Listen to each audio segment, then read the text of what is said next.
The bridge of the royal barge Kaivan, normally a bustling hub of activity, the brains and heart of the ancient and regal vessel, was deathly silent. And for good reason.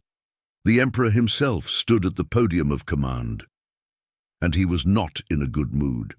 Nope, not in a good mood at all. "Emperor," a miserable lurks said to the back of his carapace, glittering with gold filigree and gemstones. He looked like a giant Fabergé egg with huge ivory-white mandibles resembling elephant tusks, also heavily encrusted with gold and gems. "Why wear a crown when you can be one?" The emperor said nothing. He just scuttled on his 4 massive and gold-encrusted legs so as to fully turn his back on the miserable being behind him, embellished in silver and polished titanium. "Emperor."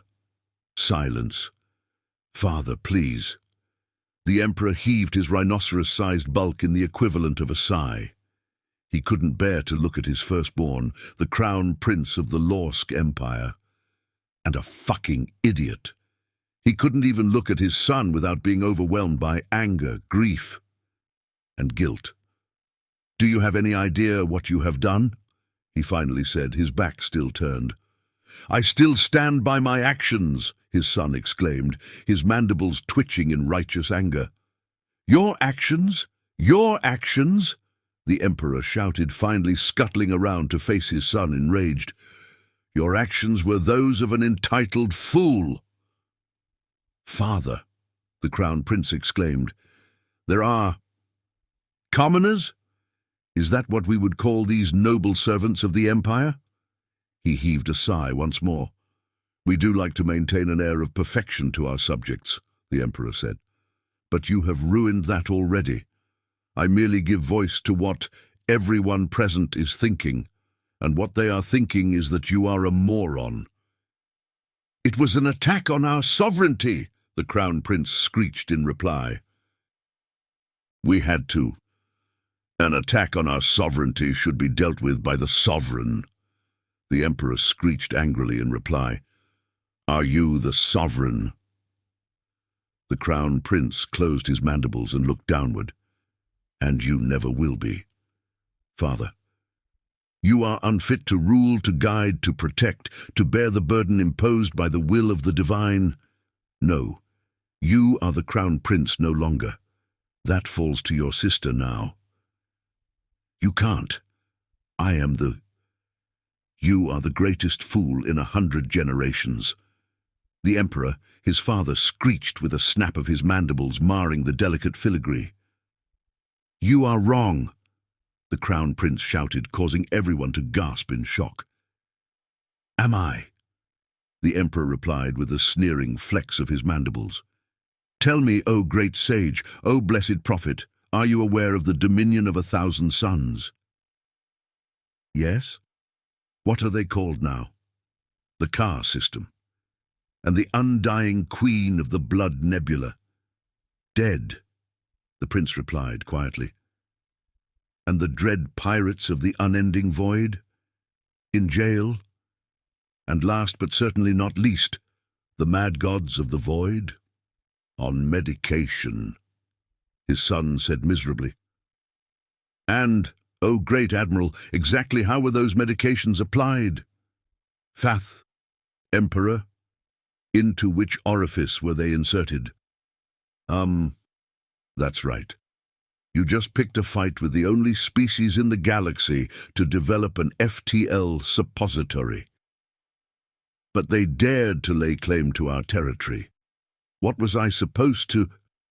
You were supposed to contact me. Instead, you have started a war over a little turd of a dead system that we aren't ever going to use. Did you even bother to determine if they knew they violated our space? How did they not know? It was a deliberate...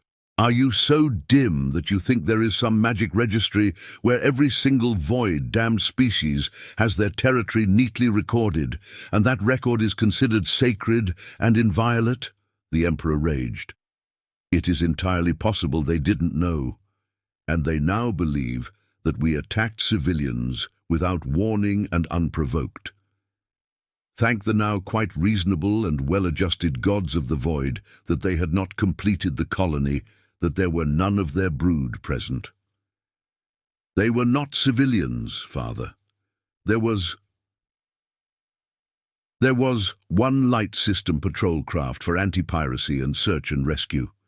It was part of their solar guard, not their navy. But they engaged us when you attacked them, the Emperor snapped, further damaging his embellishments. Of course they did. And how many of our ships did they destroy? They did not destroy a single. How many ships will never sail through the endless night ever again? 4. And was it destroyed in turn? And how many ships did their mining and utility vessels remove from service? 6. But regardless of what the humans claim, those were not civilian ships. They were armed with mining charges, you fool. They used those to crack apart asteroids and then catch the fragments to feed to their rock-eating smelting vessels.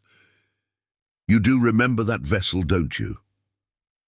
The Crown Prince said nothing. He definitely remembered that beast. It ate a quarter of his flagship before he could get away. The hatch to the bridge opened, and a smartly embellished lurks entered.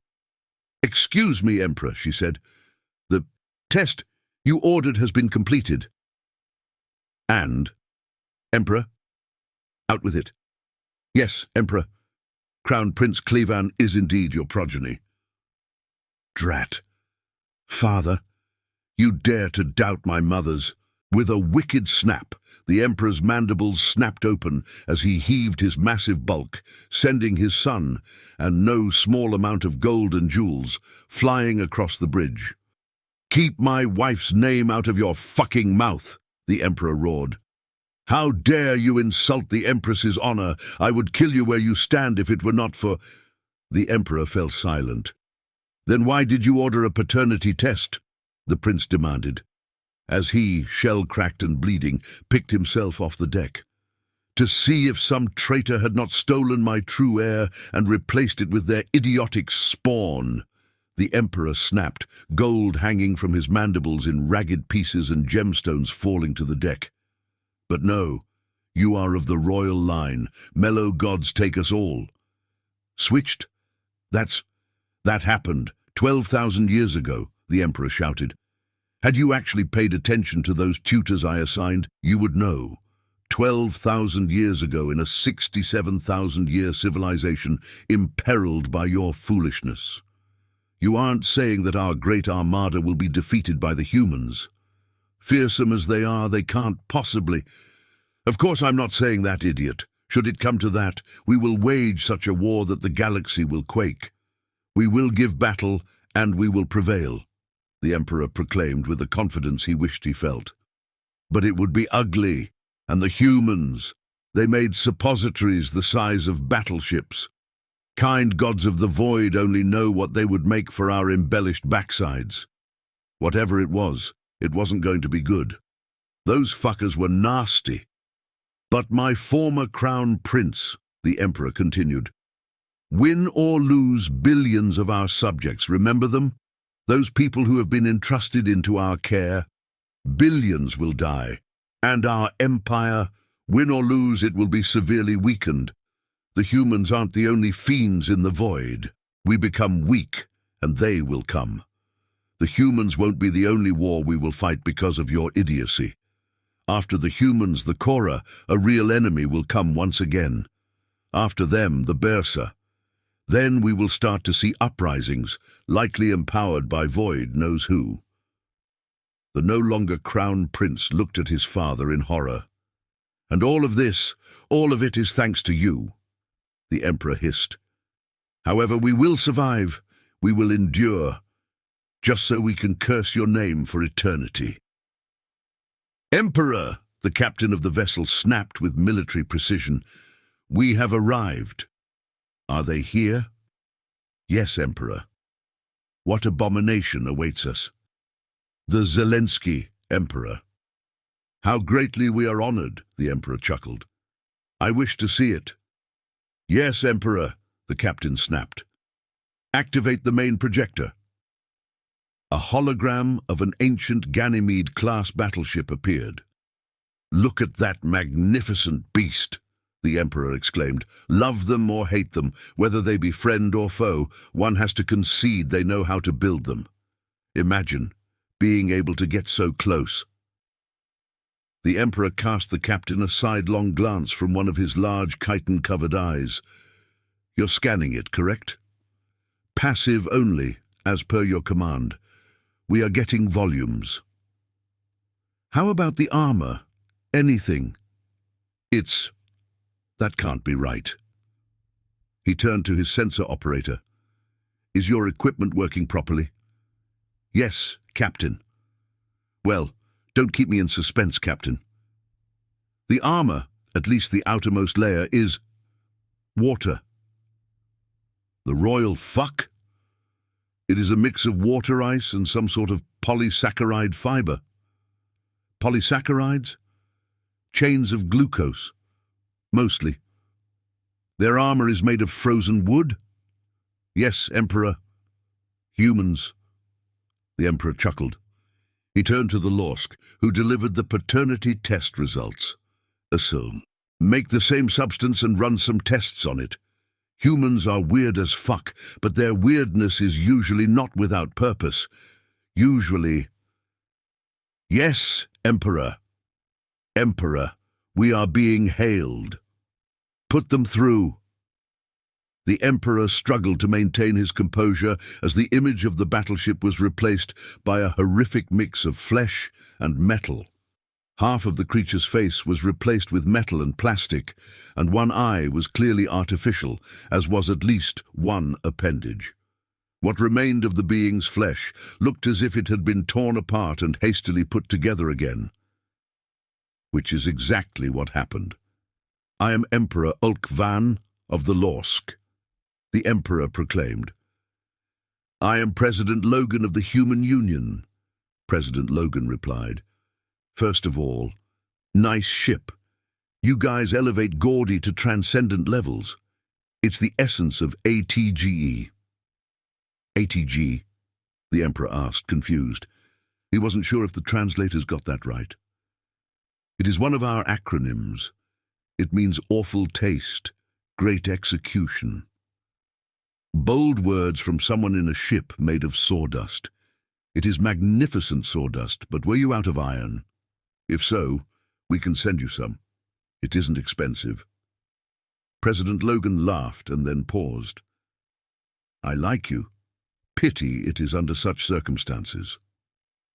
Indeed, the Emperor stated, Firstly, I wish to earnestly apologize for any loss of civilian life. Well, any life. That is inexcusable.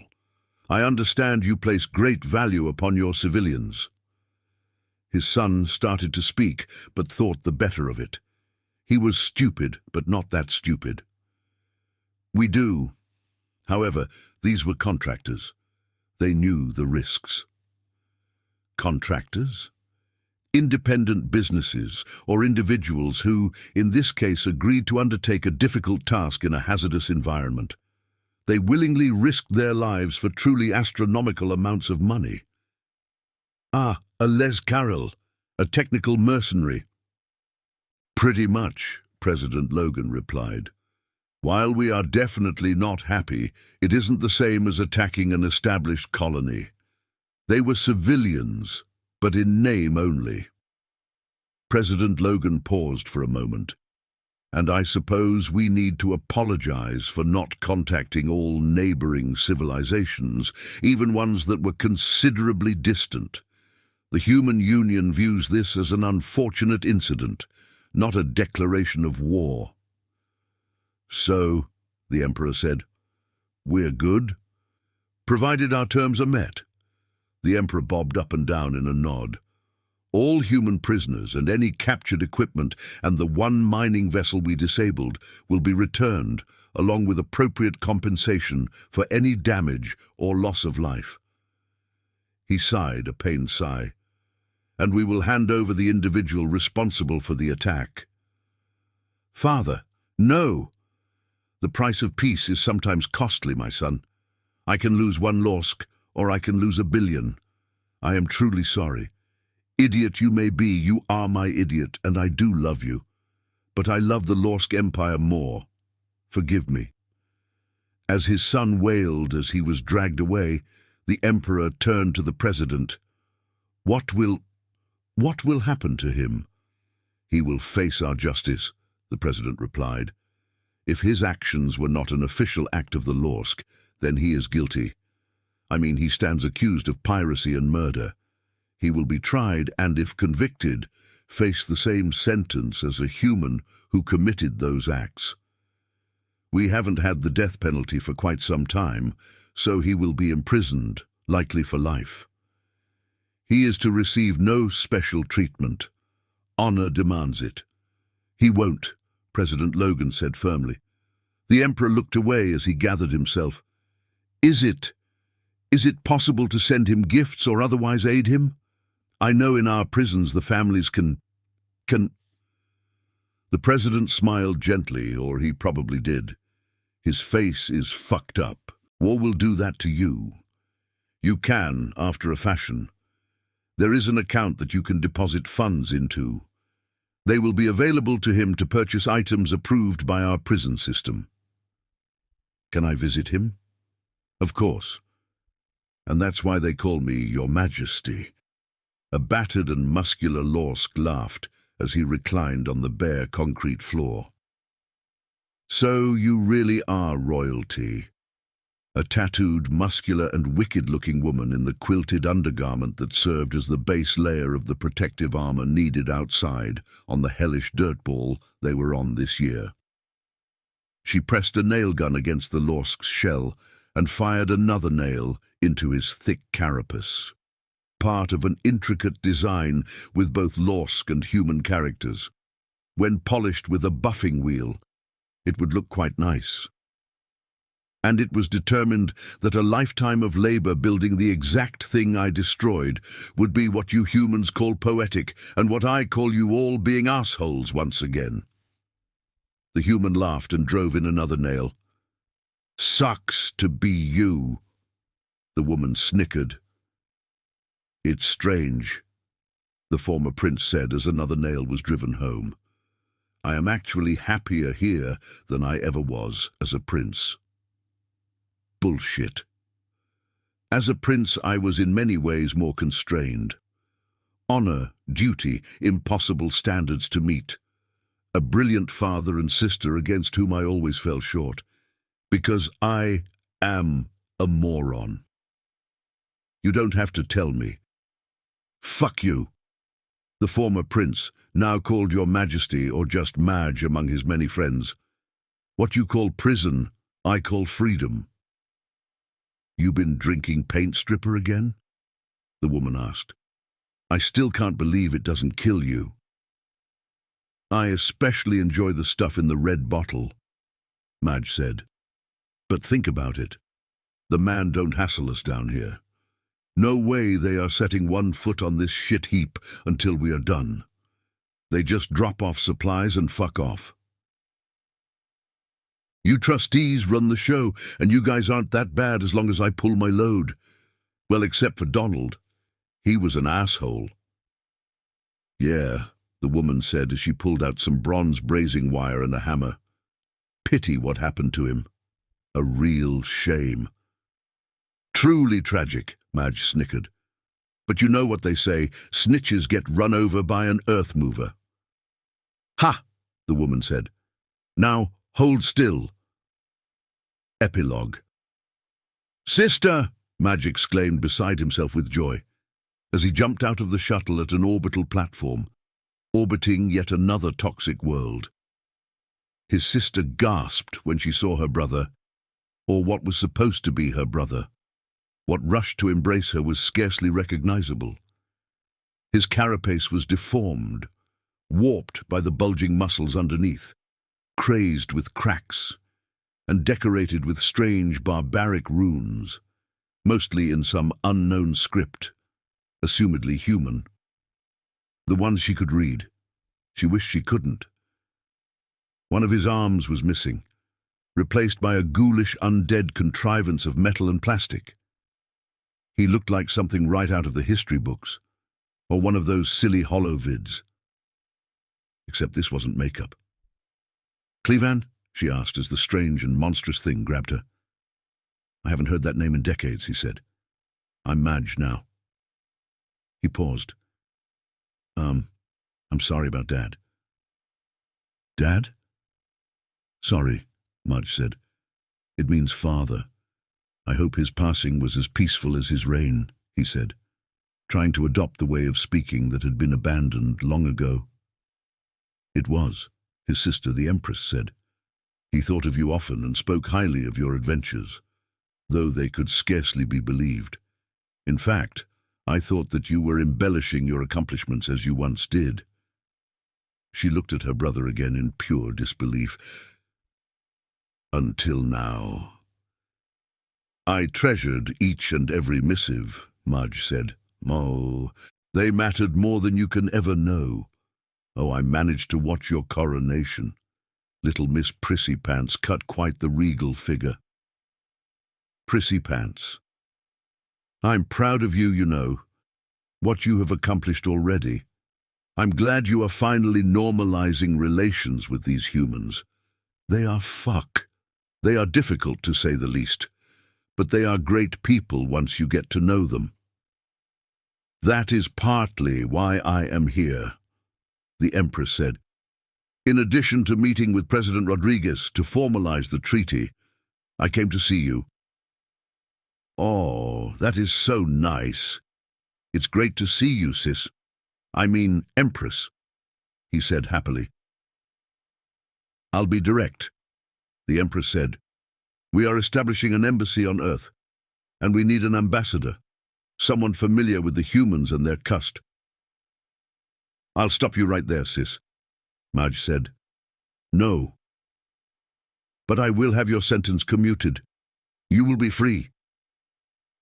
"No, I won't," Madge said. "I take that job, and I won't be Madge anymore. I will be Clevan, the fool, the fallen prince chained to a diplomatic post as far from the palace as is possible, a dishonored exile." "No, brother, it's not like that. To you, perhaps, but to every other Lurks. Besides, look at me. Look at what I've become. Can you imagine? This," he said, gesturing to himself, "embellished in silver. I would be a freak, a dishonored, mangled freak, a figure of pity and dishonor. Down there, I have hardship, so much hardship, but I have honor. Not only an honor, but respect, something I never had in the Empire and never will, and I won't give it up for comforts that I don't even remember anymore." He looked down. "I hate him, you know." "Who?" "Clevan, the idiot prince. I can't fucking stand him. I might be stuck on one hellish posting after another, but down there, I'm free.